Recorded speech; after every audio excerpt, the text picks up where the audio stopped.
Il y en a qui se demandent pourquoi je parle tant du régime algérien que ça. Moi, pour ceux qui ne me connaissent pas, avant, je faisais du contenu qui n'avait rien à voir, d'accord? Je parlais pas de société, je parlais pas de politique. Même là, j'estime pas parler de politique, j'estime parler essentiellement de problèmes de société, humanisme, etc. Ok? Du coup, ça fait 1 an depuis que la guerre en Palestine elle a commencé, que j'ai pété les plombs, que j'ai fait que du contenu comme ça, j'ai perdu beaucoup d'abonnés, etc., etc., etc. Ok, passons. J'ai dénoncé plein de choses, j'ai soutenu LFI, etc., parce que c'était un cas d'urgence, tout ça, tout ça.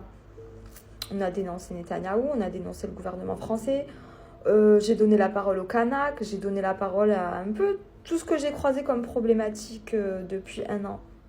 Par contre, quand j'ai commencé à parler des Syriens, qui ont subi pire que les Palestiniens, pour ceux qui ne sont pas au courant, un demi-million de pertes civiles, ok? Et ben là, c'est parti en cacahuète complet. J'ai vu des LFistes vouloir m'agresser, vouloir venir mentir sur le sujet et j'en passe.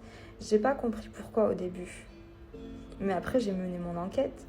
Et qui est-ce que j'ai trouvé derrière ces propagandes, ces fausses propagandes contre les Syriens et contre la libération du peuple syrien?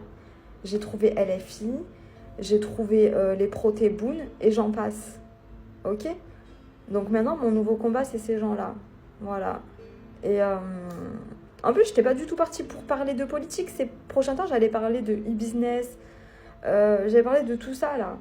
Ils m'ont forcé à le faire parce qu'ils m'ont agressé. Ils ont fait de l'apologie aux terroristes sur mes réseaux. Ces gens. C'est très très grave. Là, j'ai compris qu'il y avait un vrai problème et qu'il fallait s'attarder dessus. Donc, je vais m'attarder dessus.